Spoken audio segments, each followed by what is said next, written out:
Welcome to my review of the Engwe L20 3.0 Pro. Engwe were kind enough to send me the bike to let me review it. Now I'm not going to lie, I really wanted to review this bike. I had really high expectations. I've already reviewed the L20 3.0 Boost and thought it was a fantastic bike. Now this is meant to be 25 Nm more torque, a better motor and more tech. So basically quite the upgrade, and it's £300 more. Now before I start telling you what I think of the bike, let's have a look at the bits. Now the bike comes with 20 by 3 inch Charang fat tyres, sport wheels and 180mm brake discs. Both the front and back brakes are hydraulic, really nice to stop, they stop really sharply. The bike has plastic mud guards front and back which are nice and quiet, really good. The bike comes with front and rear suspension that's really comfortable. The front suspension isn't usual on-off, it's stages, so you can make it firmer or lighter depending on your taste. It has a nice thick padded seat which is pretty wide and very comfortable. The only thing I don't like about the seat though is the angle. It seems to tilt slightly forward, so I always feel like I'm sliding off it a bit. I'm constantly readjusting myself to sit back on where I want to be on it. So I don't really like the angle of the seat, but other than that it's fantastic. The pedals are nice, chunky metal pedals, decent amount of surface area so they're nice and grippy. I like the pedals. The bike has front and rear lights, both nice and bright, both reliable. Now the rear light is kind of weird because it's not actually a brake light, but it is. So basically it doesn't go off you pressing the brake lever, it goes off motion and it detects when you're stopping or wobbling and stuff and it goes on automatically. It's really good to be fair. The bike has a 7-speed Shimano Tony gear system, which is nice and dependable, used by a lot of bikes. I'm not really sure why they've used it though. The thing is, this is a mid-drive motor, so it's kind of gear dependent. So you need to use your gears on this bike more than you tend to on most other bikes. So I would have thought the Shimano Altus 8-speed gear system would have been a better option. But they've gone with the 7-speed and there's nothing wrong with it, I just think the 8-speed would have been better and made more sense. It has a 48V 15Ah battery. I got 40 miles from it for a single charge. Just a normal ride really. So it's really good. Also, it's fast charging, so it'll charge that battery in 2 hours. Most bikes will take about 6 hours, so that's a really handy thing, and I love the fast charging on these bikes. The motor on this thing is a mid-drive motor. I don't really know much about these things. On the website it says it's a MyVice X700 mid-drive 48V and it's got 100 Nm of torque. The display is a nice size, very visible, nice and clear, colour, looks really good. The buttons are really responsive, really nice to use, really well made to be fair. The rear rack is a nice solid rear rack with a 25kg load limit, really handy to be fair. Obviously in the pictures it shows the bag on the back because I've been using Engwe's bag, which is part of package A, which again is a really nice package, well worth investing in. Now the bike also folds in half like the L20 3.0 Boost does as well. The handlebars fold down so it's very handy to transport.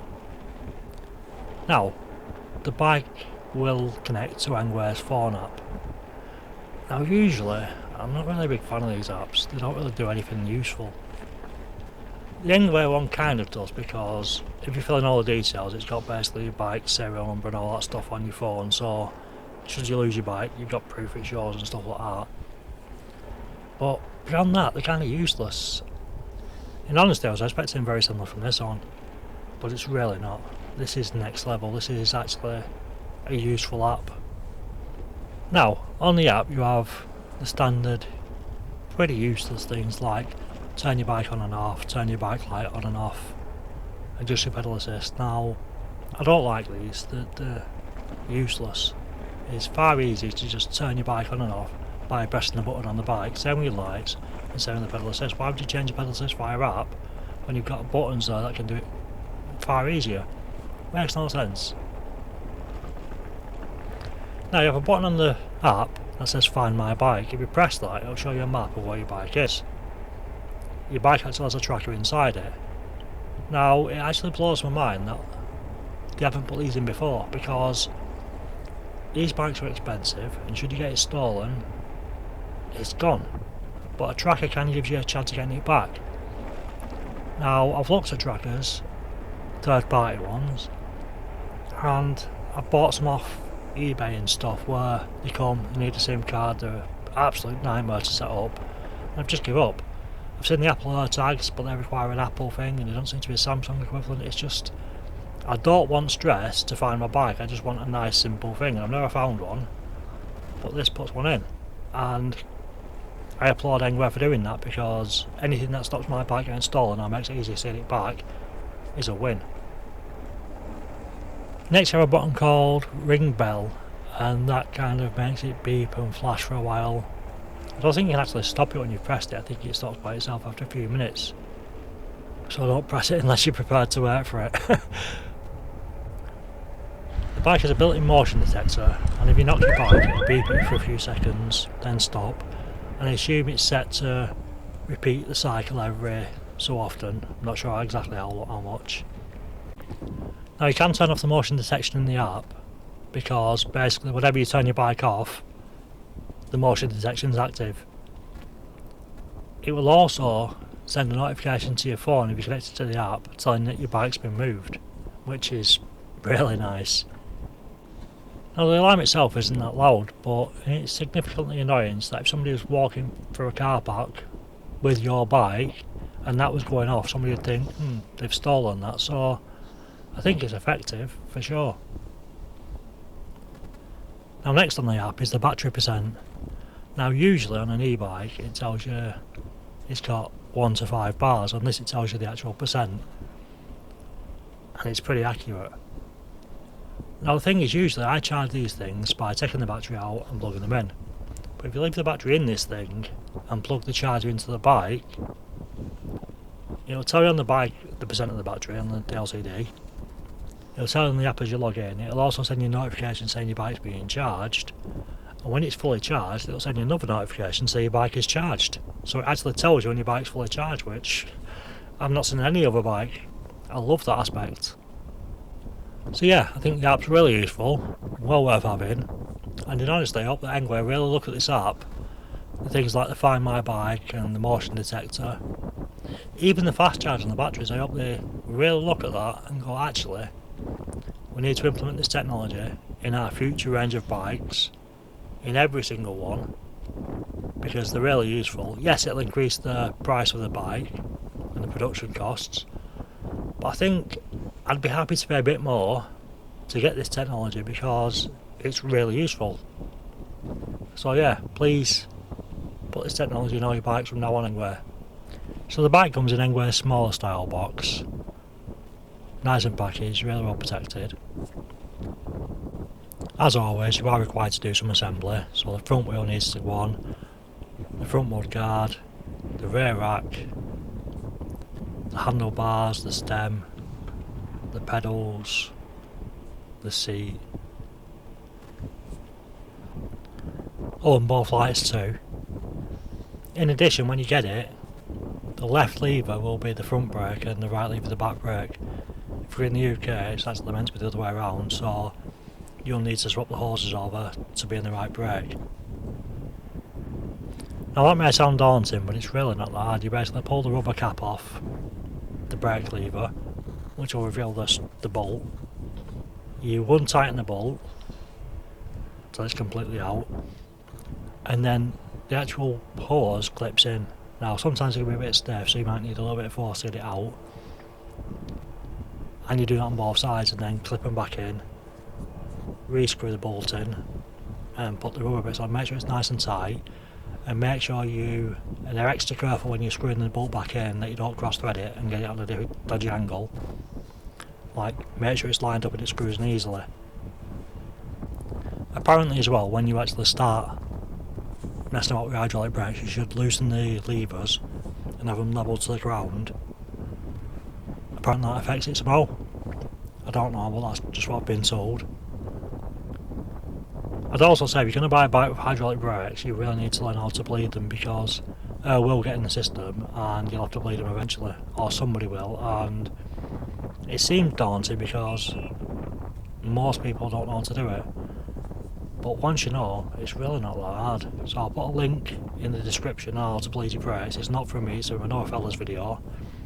It explains it perfectly, it's really easy to follow. And yeah, it'll help you out, so it's in the description. So, what do I think of the bike? So my first impression was it's really nice. That mid-drive motor is really responsive. I'm not sure if it's more responsive than the P275 SE. Probably not, but it's very close if it's not. Also, this is one of Engwe's fully legal e-bikes. It's completely locked. You can't unrestrict it. No throttle. It'll only do 15.5. And that's how it stays, so it's completely legal. The ride itself's really comfortable with the dual suspension and the tyres. It's nice and quiet, nice and relaxing. I really love the bike to ride, to be honest. Now, as I said at the start of the video, I had high expectations for this thing, like really high. In my mind, this was going to be the new hill test champion by a mile, because it's 100 meters, right, so it should smash everything else. But that's not quite how it works. So I should probably explain my hill test. I have all the bikes at 15.5 mph, pedal assist 5 and the hardest gear, because I want the bike to do all the work, and I'll just minimalist pedal it. Now, if the bike has bigger wheels, I'll change the gear to what I deem as coarse pedaling, so I'm not putting the effort in and the bike's doing all the work. When it comes to torque sensors, again I'll have to pedal, because if I don't it won't move, but I'll pedal reasonably now. I usually tell you if I have to put an extra effort in. So, attempt 1 on the hill test, pedal assist 5, hardest gear, I go up, and I won't lie, it felt quite challenging to get up the hill. It felt like I had to put in a lot of effort. And that's not what I expected. I really didn't. Now, to be clear, when I say it's quite challenging, I mean for an e-bike. Usually it's pretty easy to get up the hill because the bike's doing the work, but it did feel I had to put in more effort than I should have to. Now obviously, because the motor's in the middle of the bike and not on the back wheel, the gears actually affect it. So as a first time ever, I went up the hill test again and actually used gears. Now, it was significantly easier. It was actually really easy to get up the hill. But as a result, it ended up being slower. So I got home and checked the hill test results. Hill test 1, I was actually surprised that it was significantly slower than the other bikes. Like, even bikes with 50 meters of power beat it up that hill comfortably, which shocked me, to be honest. So I thought maybe when I used the gears it'd get up quicker. So I checked hill test 2 and that was actually slower, which completely blew my mind. Now, as a reviewer, I do feel obliged to put in a bit of research and see what I'm actually doing. So rather than just say, oh, it's rubbish because it didn't go faster, I googled it and tried to get some knowledge of how the mid-drive motor works. So ultimately, the mid-drive motor is heavily dependent on gears. So the lower the gear you're in, the more power it'll give you, or the more torque it'll give you. So what does that actually mean? Well, if we look at a rear hub motor, which most of the bike, well, all the bikes I've used are, when you're going up that hill, if it slows down, then that's a sign of the motor can't give you any more, it's struggling. Now if you change gear down, yes, it'll be slightly easier to pedal because you're pedaling, but the bike's doing most of the work anyway, so it won't really affect it that much. And if the motor's struggling, it can't give you any more. That's all it's got. Now on this mid-drive motor, when you're struggling to get up the hill, and it feels like the motor's not giving you the help it needs to, if you lower the gear, the motor's now got more power to help you up the hill. So the motor is consistently helping you. Also, if you stopped, it's a damn sight easier to start because the motor's always helping you pedal. And the key here is it's got more power in the lower gears, which means it's going to be slower but more powerful. Does that make sense?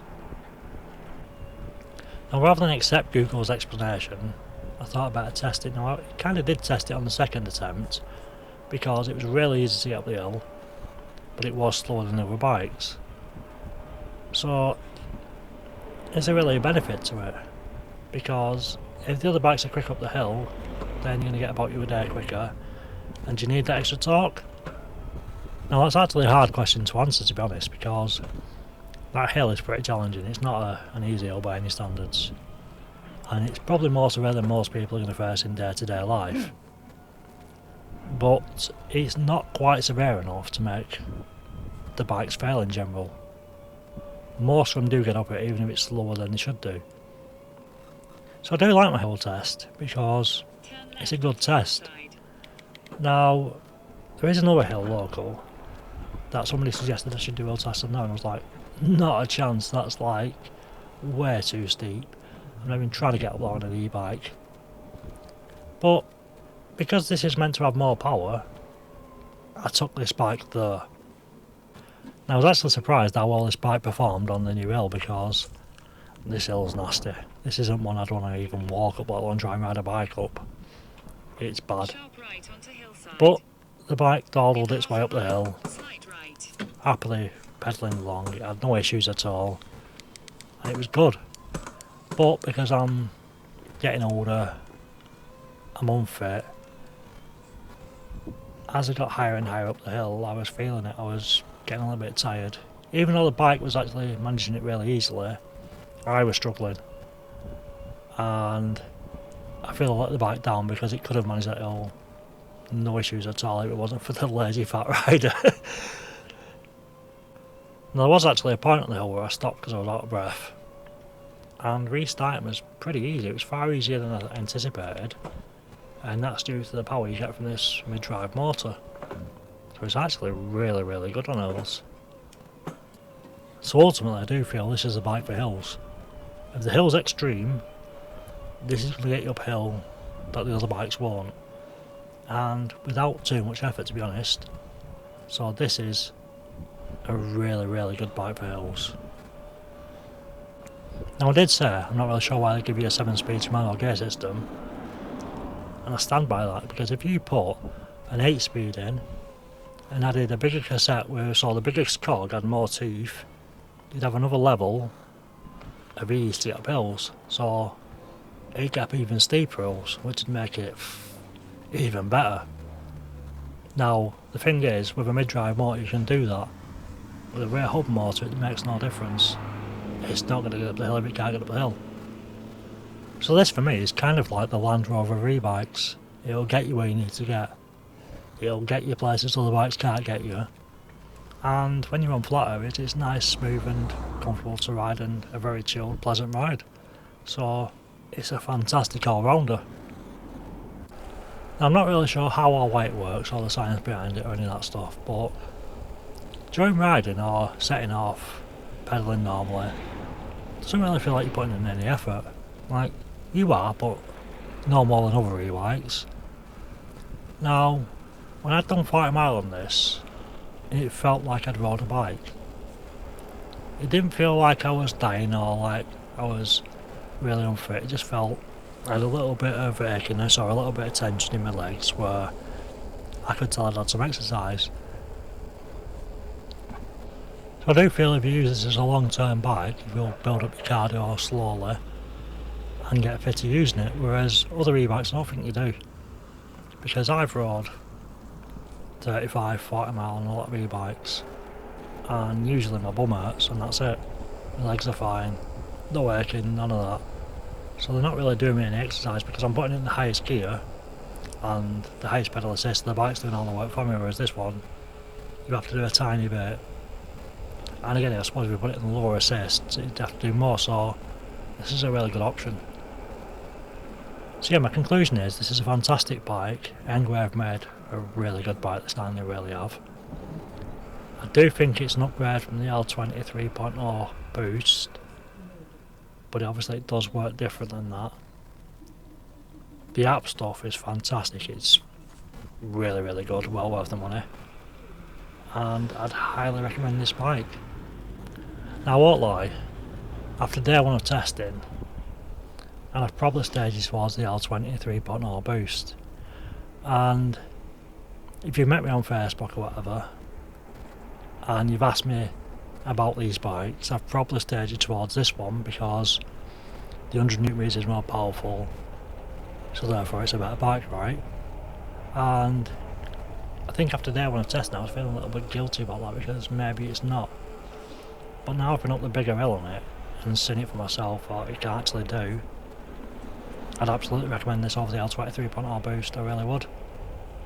So yeah, it's a more powerful bike, I like it more, and definitely recommend it. So as always, if you got this far, thank you for watching. If you like the content I'm making, please do like, share and subscribe, it really does help, it grows my channel. Any questions, any comments, stick them in the comments, I'll get back to you. I usually reply to them all if I can. And I'll see you in the next video.